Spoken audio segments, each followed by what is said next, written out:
بسم اللہ الرحمن الرحیم۔ سورہ القیامت۔ بسم اللہ الرحمن الرحیم۔ اللہ کے نام سے شروع جو نہایت مہربان اور رحمت والا ہے۔ لا اقسم بیوم القیامہ، لا اقسم بیوم القیامہ، مجھے قیامت کے دن کی قسم ہے۔ اللہ تعالیٰ فرماتا ہے، اللہ تعالیٰ قسم کھاتا ہے، مجھے قیامت کے دن کی قسم ہے۔ لا اقسم بالنفس اللوامہ، لا اقسم بالنفس اللوامہ، اور مجھے اس جان کی قسم ہے جو اپنے اوپر ملامت کرے۔ یعنی اللہ تعالیٰ قسمیں کھاتا ہے قیامت کے دن کی، اور اس جان کی، اس انسان کی، اس روح کی جو کہ گناہ کر کے اپنے اوپر ملامت کرے، یعنی کہ ندامت محسوس کرے۔ ان دو آیات کا خلاصہ یہ ہے کہ مشرکین مرنے کے بعد اٹھائے جانے کا انکار کرتے تھے۔ اللہ تعالیٰ نے ان کا رد کرتے ہوئے فرمایا کہ جیسا تم گمان کرتے ہو در حقیقت ویسا نہیں ہے۔ مجھے قیامت کے دن کی قسم ہے، اور مجھے اس جان کی قسم ہے جو متقی اور کثرت سے نیکیاں کرنے والے ہیں، جو متقی اور کثرت سے نیکیاں کرنے والی ہونے کے باوجود اپنے اوپر اپنی کوتاہیوں پر ملامت کرے، یا اپنی کوتاہیوں کی وجہ سے ملامت کرے کہ تم مرنے کے بعد، یعنی اللہ تعالیٰ فرماتا ہے یہ قسمیں کھا کے کہ تم مرنے کے بعد ضرور اٹھائے جاؤ گے۔ یعنی اللہ تعالیٰ نے نیک روحوں کی، نیک جانوں کی اور قیامت کے دن کی قسم کہ تم مرنے کے بعد ضرور اٹھائے جاؤ گے۔ ایحسب الانسان، ایحسب الانسان ان لن نجمع عظامہ، ایحسب الانسان ان لن نجمع عظامہ۔ ایحسب کیا سمجھنا، یعنی ایحسب سمجھتا ہے، یعنی ایحسب الانسان، کیا انسان یہ سمجھتا ہے ان لن نجمع عظامہ کہ ہم اس کی ہڈیاں جمع نہیں کر سکتے۔ ایحسب الانسان ان لن نجمع عظامہ، کیا آدمی یہ سمجھتا ہے کہ ہم ہرگز اس کی ہڈیاں جمع نہ فرمائیں گے۔ یہ آیت عدی بن ربیعہ کے بارے میں نازل ہوئی۔ جو پیچھے جو آیت ہے، یہ آیت عدی بن ربیعہ کے بارے میں نازل ہوئی۔ اس نے نبی کریم صلی اللہ علیہ وسلم سے پوچھا کہ قیامت کب واقع ہوگی اور اس کے احوال کیسے ہوں گے۔ یعنی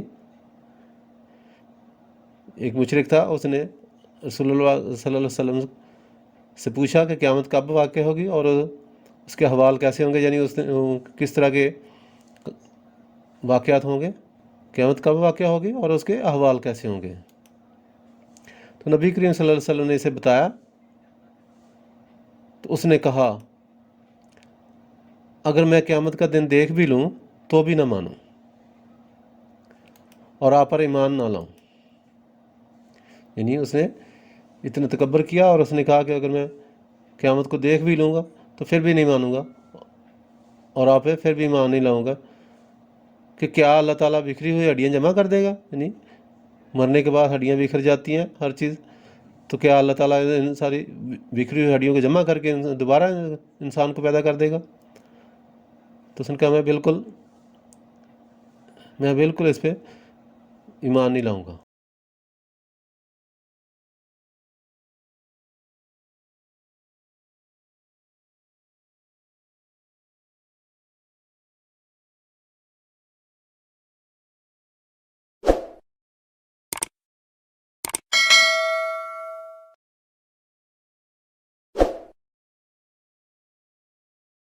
اس پر یہ آیت نازل ہوئی، اور اس کے معنی یہ ہے کہ کیا اس کافر کا یہ گمان ہے کہ ہڈیاں بکھرنے، گلنے، ریزہ ریزہ ہو کر مٹی میں ملنے اور ہواؤں کے ساتھ اڑ کر دور دراز مقامات میں منتشر ہو جانے سے ایسی ہو جاتی ہیں کہ ان کو جمع کرنا ہماری قدرت سے باہر ہے۔ یعنی اللہ تعالیٰ فرماتا ہے کہ کیا کافر یہ سمجھتا ہے کہ ہڈیاں اگر گل سڑ گئیں یا ریزہ ریزہ ہو گئیں یا بکھر گئیں ہواؤں کے ساتھ، یا یعنی اڑ کے دور دراز علاقوں میں چلی گئیں، تو کیا ہم اس کو جمع کرنے کو ہماری قدرت نہیں ہے، یعنی ہماری قدرت سے باہر ہے۔ تو اللہ تعالیٰ اس کو ناراضگی کا اظہار کرتا ہے کہ یہ فاسد خیال اس کے دل میں کیوں آیا، اور اس نے یہ کیوں نہیں جانا کہ جو پہلی بار پیدا کرنے پر قادر ہے وہ مرنے کے بعد دوبارہ پیدا کرنے پر ضرور قادر ہے۔ یعنی جس نے انسان کو پہلی دفعہ پیدا کیا جب وہ کچھ نہیں تھا، تو اس کے بعد دوبارہ جو उसको पैदा करना क्या मुश्किल है। फिर अल्लाह ताला फरमाता है बला कादिरीन अला अन नुसव्विय बनाना, क्यों नहीं, भला क्यों नहीं, कादिरीना हम इस बात पर कादर हैं, क्यों नहीं, हम इस बात पर कादर हैं कि उसके उंगलियों के पोरों तक को ठीक कर दें। यानी अल्लाह ताला फरमाता है कि इंसान को सिर्फ पैदा ही करना नहीं है, बल्कि उसके उंगलियों को यानी छोटे से छोटे उज़व को, हड्डियों को उसी तरह ठीक कर देंगे। अल्लाह ताला फरमाता है क्यों नहीं। वो समझता है कि इंसान की हड्डियाँ बिखर जाएंगी तो वो इंसान को दोबारा पैदा नहीं कर सकता अल्लाह ताला। तो अल्लाह ताला फरमाता है क्यों नहीं, हमें इस बात पर भी कादर है कि उसकी उंगलियों के पोरों तक को ठीक कर गए, क्योंकि पोर बिल्कुल छोटी छोटी हड्डियाँ होती हैं उंगलियों की। तो अल्लाह ताला ने बताया कि हम छोटी से छोटी चीज़ को भी सही कर सकते हैं। तो अल्लाह ताला ने इरशाद फरमाया कि क्या काफिर ये गुमान करता है कि हम उसकी हड्डियों को जमा नहीं कर सकते, क्यों नहीं, हम उसकी हड्डियों को जमा कर सकते हैं। और हम तो इस बात पर भी कादर हैं कि उस आदमी की उंगलियां जैसी थी किसी फ़र्क के बगैर वैसी ही कर देंगे। यानी जिस तरह उसके हाथ पाँव, उसकी उंगलियां अब इस दुनिया में हैं, उसी तरह जब हम उसको दोबारा पैदा करेंगे तो हम उसको किसी फ़र्क के बगैर उसी तरह ही उसकी दोबारा उंगलियां पैदा बना देंगे और उनकी हड्डियां उनके मुकाम पर बना देंगे। यानी अगर हड्डियां गल सड़ जाएंगी या हवा से उड़ जाएंगी तो हम सारी हड्डियों को इकट्ठा कर देंगे, तो एक ही जगह पे इकट्ठा करके हम नए सिरे से इंसान को पैदा कर देंगे। तो अल्लाह ताला फरमाता है हम इस बात पर कादर हैं। जब हम छोटी छोटी हड्डियाँ इस तरह तरतीब दे सकते हैं तो बड़ी हड्डियों का क्या कहना है। यानी छोटी छोटी अल्लाह ताला ने उंगलियों के पोरों से जब वजाहत की है कि हम छोटी छोटी हड्डियाँ कर सकते हैं तो बड़ी हड्डियाँ का जमा करना क्या मुश्किल है। तो इसलिए अल्लाह ताला ने फरमाया कि जब हम छोटी छोटी हड्डियाँ इस तरह तरतीब दे सकते हैं तो बड़ी हड्डियों का क्या करना है, इन्हें तो बदरजा उला तरतीब दे सकते हैं। बल युरीदुल इंसान लियफ़जुरा अमामा, बल युरीदुल इंसान लियफ़जुरा अमामा, इसको ये फालतू इसको नहीं पढ़ेंगे, ये गलती से लिखी गई है। ये एक बे है, बेज़बरलम बल युरीदुल इंसान लियफ़जुरा अमामा, बल का मतलब बल्कि आदमी चाहता है कि वो अपने आगे को जुटलाए। अल्लाह ताला फरमाता है कि आदमी चाहता है कि वो अपने आगे को जुटलाए। या सालू अय्याना यौमुल क़ियामा, या सालू सवाल पूछता है, यानी सवाल करता है, या सालू पूछता है या सवाल करता है, अय्याना यौमुल क़ियामा, यानी क़यामत का दिन कब होगा। अल्लाह ताला फरमाता है कि आदमी अपने आगे आने वाले को जुटलाता है यानी क़यामत को, और पूछता है कि क़यामत का दिन कब होगा। मुफस्सिरीन ने इन आयत के मुख्तलिफ मानी बयान किए हैं, इनमें से 3 मानी दर्ज झैल हैं। इन आयत का एक तो ये मतलब हो सकता है कि इंसान सवाल करने के बावजूद भी अपनी बदी पर कायम रहना चाहता है, और उसकी दलील ये है कि वो मजाक उड़ाने के तौर पर पूछता है कि क़यामत का दिन कब होगा। यानी बाज़ लोग सिर्फ मजाक उड़ाने के तौर पर पूछते थे वो जो क़यामत का जिक्र आप कर रहे हैं तो कब आएगी।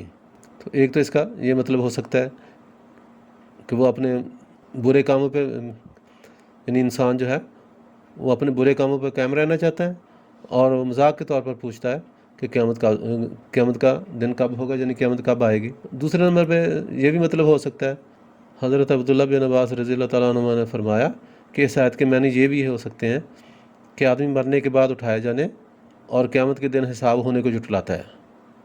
यानी आदमी इस बात को जुटलाता है कि यानी मरने के बाद नहीं उठाया जाएगा और क़यामत का दिन कायम नहीं होगा, यानी इस दिन को वो जुटलाता है, हालांकि ये उसके सामने है सर। और तीसरे नंबर पे हज़रत सईद बिन जुबैर रज़ियल्लाहु तआला अन्हु फरमाते हैं, यानी ये इसका ये मतलब भी हो सकता है, यानी सईद बिन जुबैर के मुताबिक कि इस आयत के मानी ये है कि आदमी गुनाह को मुकद्दम करता है और तौबा को मअखर करता है। यानी गुनाह करता रहता है लेकिन तौबा वो कहता है कि कल कर लूँगा, परसों कर लूँगा, और तौबा को मअखर करता है, यानी तौबा नहीं करता, फौरी तौर पे गुनाह करता रहता है और यही कहता रहता है कि अब तौबा करूँगा, अब अमल करूँगा, यहाँ तक कि इसे मौत आ जाती है और वह अपनी बदियों में ही मुब्तला होता है। उम्मीद है आपको हमारी आज की वीडियो पसंद आई होगी, तो इसको लाइक करें, दोस्तों के साथ शेयर करें और हमारे चैनल को सब्सक्राइब करें। और अच्छी बात, शेयर करना सदका जारिया है। और मज़ीद अच्छी वीडियो देखने के लिए घंटी का बटन दबाना ना भूलें। शुक्रिया।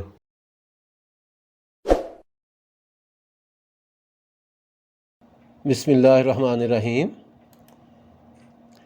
सूरह अल क़यामत। بسم اللہ الرحمن الرحیم، اللہ کے نام سے شروع جو نہایت مہربان اور رحمت والا ہے۔ لا اقسم بیوم القیامہ، لا اقسم بیوم القیامہ، مجھے قیامت کے دن کی قسم ہے۔ اللہ تعالیٰ فرماتا ہے، اللہ تعالیٰ قسم کھاتا ہے، مجھے قیامت کے دن کی قسم ہے۔ لا اقسم بالنفس اللوامہ، لا اقسم بالنفس اللوامہ، اور مجھے اس جان کی قسم ہے جو اپنے اوپر ملامت کرے۔